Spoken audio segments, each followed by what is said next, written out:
Hello and welcome to Lantern Lane Stories. Tonight's story is Florence's Bronze Boar and the Wishing Coin. Tonight, little dreamer, we will walk through Florence. It is a quiet old city in Italy. The sky is turning the color of pink peach skin. The river Arno glows like soft butter. A girl named Lucia walks along the cobblestones. She is 6 years old. Her shoes go tap-tap on the smooth stones. She holds her grandmother's hand. Her grandmother is called Nonna Bianca. White hair, kind eyes, a wooden comb. Nonna, where are we going? Lucia asks softly. To meet a friend, cara mia. A friend? See, he is small and brave, and he has waited a very long time. The street lamps come on one by one. They glow like little gold pears. The air smells like warm bread from a bakery. A scooter putters past. Then the street is hushed again. Pigeons coo on a clay roof. Somewhere, a slow bell rings. Florence has many friends like this, Nonna says. Stone lions, marble men, and one small bronze boar. A boar. Lucia tilts her head. A little wild pig with tusks, but his tusks are kind, do not worry. Lucia laughs. The lamplight makes her shadow dance on the wall. They reach a tall arched market. It is called Mercato Nuovo, that means new market. But it is not really new, it is over 400 years old. The day stalls are closed for the night. Their cloth covers are folded down. The air smells like leather and sweet straw. In the middle of one wall sits a low stone fountain, and on that fountain, there he is. A bronze boar the size of a big dog. His body is dark green from time and weather. His ears are bent forward. Listening, his mouth is gently open. But his nose shines like a moon coin, bright, smooth, polished gold. Nonna, his nose is glowing. Lucia whispers, Yes, Bella, that is part of the secret. Lucia steps closer. The bronze is cool near her cheek. A small drip of fountain water rolls down the boar's chin. Does he have a name? Lucia asks. See, people call him Il Porcellino. What does that mean? The little piglet. Even though he is really a boar, it is a teasing name. Lucia giggles. She likes silly names for serious creatures. The boar's eyes are quiet and round. His back is carved with tiny leaves and snails. Oh, there's a frog. Lucia points, and a lizard, and a turtle peeking from under his shoulder. The artist hid many small animals. Why? To make children smile, like you right now. Nonna sits on the low stone edge. She pats the spot beside her. Lucia climbs up. Long, long ago, Nonna begins, there was a sculptor. What's a sculptor? An artist who shapes stone or metal into people and animals. Like the boar? Yes, his name was Pietro Tacca. The fountain water makes soft circles. Plip, plip. Pietro lived right here in this city. The year was 1634. That is almost 400 years ago. Lucia tries to imagine a number that big. She holds up all 10 fingers.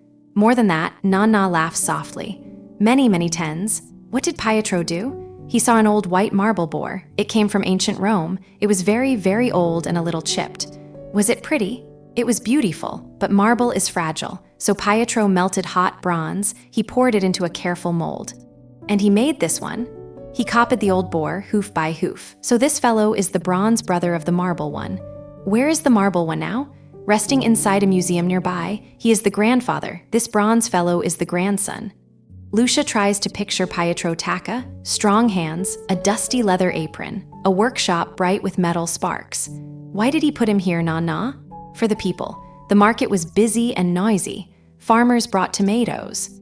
Hat makers brought hats. The boar listened to everyone, and he still listens every single day. A breeze moves through the arches. It smells of olive oil and night roses. Hello, Porcellino, Lucia whispers. I am Lucia. The boar does not move, but his nose seems to twinkle a tiny bit. Nonna reaches into her old leather purse. She takes out a small copper coin. It is the color of autumn leaves. Now, she says, I will teach you a tradition. What is a tradition? Something people have done again and again for a very long time because it feels good. Like kissing a baby on the head, just like that. Nonna places the coin in Lucia's small palm. It feels heavier than a button, lighter than a stone. First, rub his nose. Very gently, like petting a kit. Lucia stretches up on her tiptoes. She brushes the bright nose with 2 fingers. It is warm, warmer than the rest of him. Why is it warm? She asks. Because so many hands have touched it. Travelers from every land, babies, brides, tired farmers, curious children just like you. That's why it shines. That's why. Lucia rubs the nose once more. It feels like silk and sunshine. Now place the coin on his lip, right there where his mouth opens. Lucia balances the coin carefully. The boar's open mouth is a small round bowl. Now let go, don't push, just let go. Lucia opens her fingers. The coin sits a moment, then it tips. It slides down a bronze tongue, plink into the fountain water. Did it fall through the grate at the bottom? Nana asks. Lucia bends, she peeks. Yes, it slipped through a tiny iron pattern below the water. It fell through? Then the tradition says, one day you will come back to Florence. Lucia's eyes grow round. Really, truly? Really, truly, Florence will remember you and you will remember Florence. Lucia stares into the dark water. She can just see the shine of her coin among many, many others. Nana, what happens to all the coins? Nana smiles. Her wrinkles fold like soft paper. That is the best part of the story. Tell me, please. Each week, kind workers come. They open a little door under the boar. They gently scoop up the coins. Where do the coins go? To people who need help, often to children with no warm coat, sometimes to families with empty cupboards. Lucia holds the idea in her head like a soft bird. So my wish, help someone? Yes, Piccolina, your wish becomes a dinner. Your wish becomes a blanket. Your wish becomes a pair of new shoes. Even if I don't know them. Especially if you don't know them. That is what makes the wish strong. A small wind rustles the high beams of the market. Pigeons settle in for the night. The water plips slower now. Lucia leans against Nana. She is getting sleepy. Porcelino is very busy, she says. Oh yes, he has helped people for nearly 400 years. He must be tired. A little, but he likes the company. Lucia waves at the bronze boar with 2 small fingers. Good night, Porcelino. Thank you for my wish. His eyes seem to nod. Maybe it is only the lamplight. Maybe it is something more. Nana lifts Lucia onto her hip. They walk away from the market. The fountain whispers behind them. A cat with white paws crosses the cobbles. He glances up. Then he slips under a wooden door. A baker is closing his shop. He pulls down a green awning. Buona notte, signora, he says. Buona notte, Marco. Sweet dreams to your loaves. He laughs softly into his apron. Lucia's eyes droop. The lamps blur into little fireflies. Nana, can we visit Porcelino tomorrow? Of course, Cara. And when I am big, he will still be there. Shiny nose, open mouth, waiting. A church bell rings far away. One slow note, then silence. The river Arno hushes against its old walls. The hills beyond turn deep purple. A single star opens above the rooftops. Lucia thinks of Pietro Tacca and his careful, dusty hands. She thinks of the marble grandfather sleeping inside the museum. She thinks of a child somewhere who will eat warm soup tomorrow because of small coins from small visitors. She smiles into Nana's shoulder. Florence is a kind city, she whispers. It really is, my treasure. It really is.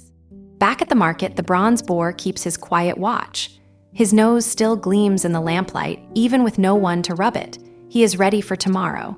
He is ready for the next traveler. He is ready, perhaps, for you. Nana tucks Lucia into a soft bed. The blanket smells of lavender. The pigeons tuck their heads under their wings. The cats find warm corners. The bronze boar listens to the slow, slow water. And so, Florence also slowly, slowly fell asleep. Good night.